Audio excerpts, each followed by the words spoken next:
নমস্কাৰ সন্ধিয়াৰ বিশেষ পাত্ৰলৈ স্বাগতম জনাইছো ষ্টুডিঅত মই অনামিকা কলিতাই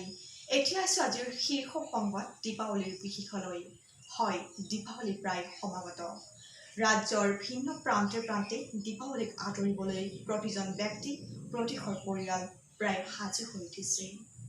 কিন্তু এইবাৰৰ দীপাৱলী কিছু ব্যতিক্ৰমী ৰূপত উদযাপন কৰাৰ এক সংকল্প হয় ৰং বিৰঙী লাইটৰ পৰিৱৰ্তে এইবাৰৰ দীপাৱলী উদযাপন কৰিব নোৱাৰিম নেকি মাটিৰ চাকিৰে কাৰণ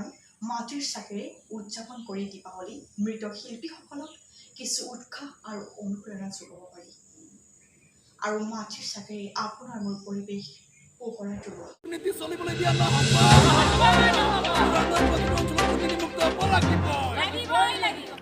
ওৰাঙত কৃষক শ্ৰমিক সুৰক্ষা সংগ্ৰাম সমিতিৰ প্ৰতিবাদী সভা বিটিএডিত হাগ্ৰামাই শীতলাৰী শাসন চলাইছে প্ৰশান্ত বৈশ্য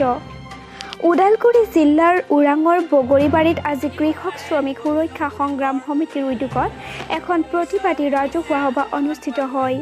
দিনৰ 1 বজাত ওৰাং ৰাষ্ট্ৰীয় আৰক্ষী থানাৰ অন্তৰ্গত বগৰীবাৰী প্ৰাথমিক বিদ্যালয়ত অনুষ্ঠিত প্ৰতিবাদী সভাখনত বিভিন্ন এলেকাৰ ৩০ শতাধিক পুৰুষ মহিলা যুৱক যুৱতী উপস্থিত থাকে সভাত বগৰীবাৰীৰ ৰাইজৰ লগতে মাছবাট উন্নয়ন খণ্ড এলেকাৰ শ্ৰমিক আৰু কৃষিজীৱী পৰিয়ালৰ ৰাইজে দীৰ্ঘদিনেৰে পৰা কিমান সমস্যাৰ মাজেৰে জীৱন অতিবাহিত কৰি আহিছে সেয়া বিশদভাৱে বৰ্ণনা দাঙি ধৰে নিৰ্বাচনৰ সময়ত ৰাজনৈতিক দলৰ প্ৰাৰ্থীসকলে ওৰাঙৰ বিভিন্ন অঞ্চলৰ ভোটাৰ ৰাইজৰ কাষত উপস্থিত হৈ নিৰ্বাচনৰ পিছতে গাঁওবাসীৰ ৰাইজে ভুগি অহা প্ৰতিটো সমস্যা সমাধান কৰাৰ প্ৰতিশ্ৰুতি প্ৰদান কৰি অহা বুলি উল্লেখ কৰে কিন্তু নিৰ্বাচন পাৰ হৈ যোৱাৰ পিছত সকলো নেতাৰে প্ৰতিশ্ৰুতি ফুটুকাৰ ফেনত পৰিণত হয় বুলি উপস্থিত ৰাইজে অভিযোগ উত্থাপন কৰে সম উন্নয়ন কৰা হৈছে বুলি একাংশ সংবাদ মাধ্যমত ঢাকঢোল বজাই ফুৰিছে কিন্তু তাৰ সমান্তৰালকৈ আজি আমি চাবলৈ পাইছো এই যে ওৰাং অঞ্চলৰ বগৰীবাৰীৰ বিভিন্ন এলেকাত কিন্তু সমভাৱে উন্নয়ন হোৱা নাই আৰু তাৰ প্ৰকৃত ছবি আজি ইয়াত প্ৰকৃত যিসকল দৰিদ্ৰ পৰিয়াল তেওঁলোকে আয়ুষ গৃহ পোৱা নাই যিসকল দৰিদ্ৰ পৰিয়াল তেওঁলোকে চৰকাৰী অন্যান্য সুবিধাসমূহ পোৱা নাই বৃদ্ধসকলে সঠিকভাৱে বৃদ্ধ পেঞ্চন পোৱা নাই বিধৱাসকলে বিধৱা পেঞ্চন পোৱা নাই আৰু প্ৰকৃত দৰিদ্ৰসকলে কিন্তু অনাময় আঁচনিৰ শৌচাগাৰ লাভ কৰা নাই আৰু প্ৰকৃত কৃষকসকলে আজি আমি চাবলৈ পাইছোঁ যিসমূহ কৃষকৰ কাৰণে অহা কৃষি আজাদ আঁচনি এই আঁচনিসমূহে কিন্তু ইয়াত ঢুকি পোৱা নাই সেইকাৰণে আজি আমি কৃষক শ্ৰমিক সুৰক্ষা সংগ্ৰাম সমিতিয়ে ইয়াৰ পৰাই চৰকাৰলৈ আহ্বান জনাওঁ যে অতি শীঘ্ৰে আজিৰ পৰা 15 দিনৰ ভিতৰত এই ওৰাং অঞ্চলৰ যি সমস্যা আজি হাইৱে ঘৰৰ সমস্যা খাদ্য সুৰক্ষাৰ সমস্যা আজি অনাময় আঁচনিৰ শৌচাগাৰৰ সমস্যা বৃদ্ধ পেঞ্চনৰ সমস্যা বিধৱা পেঞ্চনৰ সমস্যা আজি শিপিনীসকলে সময়মতে সূতা নাপায় শিপিনীসকলে তাঁতশালৰ ব্যৱস্থা নাই এই ব্যৱস্থা অতি শীঘ্ৰে কৰাৰ ব্যৱস্থা কৰক অন্যথা কিন্তু 15 দিনৰ পিছত কৃষক শ্ৰমিক সুৰক্ষা সংগ্ৰাম সমিতিয়ে তীব্ৰ আন্দোলনৰ কাৰ্যসূচী গ্ৰহণ কৰিবলৈ বাধ্য মাছবাট উন্নয়ন খণ্ড এলেকাৰ বগৰীবাৰী বালিচিহা শইকীয়া চুবুৰীৰ লগতে বিভিন্ন অঞ্চলৰ প্ৰকৃত দৰিদ্ৰ কৃষক শ্ৰমিক ৰাইজে চৰকাৰী আৱাস গৃহ বৃদ্ধ বিধৱা পেঞ্চন অনাময় আঁচনিৰ শৌচাগাৰ শিপিনীসকলে চৰকাৰে প্ৰদান কৰা তাঁতশাল সূতাৰ লগতে বহুলোক খাদ্য সুৰক্ষাৰ আঁচনিৰ পৰা বঞ্চিত হৈ অহাত ৰাইজে আক্ষেপ প্ৰকাশ কৰে ইফালে কৃষক শ্ৰমিক সুৰক্ষা সংগ্ৰাম সমিতি অসমৰ মুখ্য আহ্বায়ক প্ৰশান্ত বৈশ্য সভাত উপস্থিত হৈ কেন্দ্ৰীয় তথা ৰাজ্য চৰকাৰৰ লগতে বিটিএডিৰ মুৰব্বী তথা প্ৰশাসনক তীব্ৰ সমালোচনা কৰে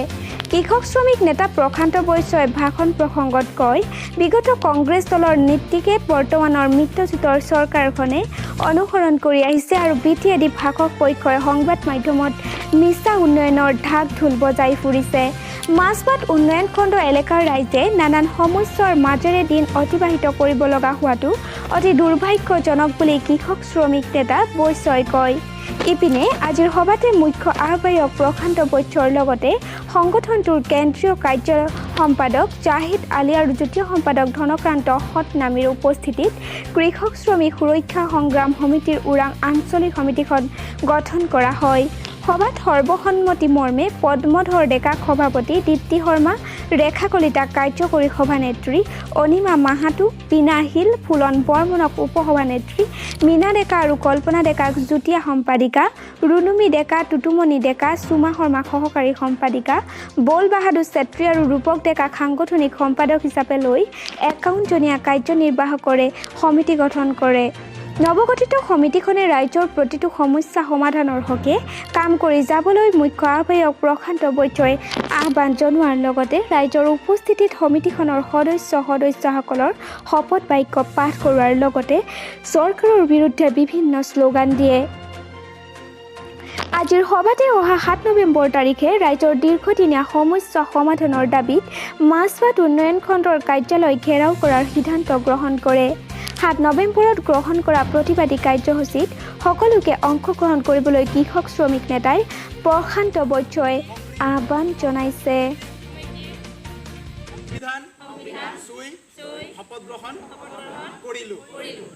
ইনকলাব জিন্দাবাদ, ইনকলাব জিন্দাবাদ, কৃষক শ্ৰমিক সুৰক্ষা সমিতি জিন্দাবাদ, নাৰী সুৰক্ষা সমিতি জিন্দাবাদ, নাৰী সুৰক্ষা সমিতি জিন্দাবাদ। বগৰীবাৰী অঞ্চলৰ প্ৰতিটো সমস্যা সমাধান হ'ব লাগিবই, ওৰাঙৰ প্ৰতিটো গাঁৱৰ উন্নয়ন হ'ব লাগিবই, ওৰাঙৰ প্ৰতিটো গাঁৱৰ উন্নয়ন হ'ব লাগিবই, প্ৰতিজন দৰিদ্ৰ আয়োগে ঘৰ পাব লাগিবই, প্ৰতিজন দৰিদ্ৰ আয়োগে ঘৰ পাব লাগিবই, প্ৰতিজন দৰিদ্ৰ অনাময় আঁচনি শৌচাগাৰ পাব লাগিবই, প্ৰতিজন দৰিদ্ৰ অনাময় আঁচনি শৌচাগাৰ পাব লাগিবই, প্ৰতিজন দৰিদ্ৰ পৰিয়ালে অনাময় আঁচনি শৌচাগাৰ পাব লাগিবই, প্ৰতি দৰিদ্ৰ পৰিয়ালে খাদ্য সুৰক্ষাৰ আঁচনি অন্তৰ্ভুক্ত হ'ব লাগিবই, প্ৰতি দৰিদ্ৰ পৰিয়াল খাদ্য সুৰক্ষাৰ আঁচনি অন্তৰ্ভুক্ত হ'ব লাগিবই, প্ৰতি দৰিদ্ৰ পৰিয়াল খাদ্য সুৰক্ষাৰ আঁচনি অন্তৰ্ভুক্ত হ'ব লাগিবই। এই সংগ্ৰাম চলিছে, আজি কৃষক শ্ৰমিক এক হ'ল, আজি নাৰী শক্তি জাগিছে, নাৰী সমস্যা সমাধান হ'ব লাগিবই, প্ৰতিজন নাৰীক তাঁতশালৰ ব্যৱস্থা কৰি দিব লাগিবই, প্ৰতিজন নাৰীক তাঁতশালৰ ব্যৱস্থা কৰি দিব লাগিবই, শিপিনীসকলক সময়মতে সূতা প্ৰদান কৰিব লাগিবই, শিপিনীসকলক সূতা সময়মতে প্ৰদান কৰিব লাগিবই, কৃষকসকলক কৃষি ঋণ প্ৰদান কৰিব লাগিবই, কৃষকসকলক কৃষি ঋণ প্ৰদান কৰিব লাগিবই। ওৰাঙত কোনো দুৰ্নীতি চলিবলৈ দিয়া নহ'ব, ওৰাঙৰ প্ৰতিটো অঞ্চলত দুৰ্নীতি মুক্ত হ'ব লাগিবই। ইনকলাব জিন্দাবাদ।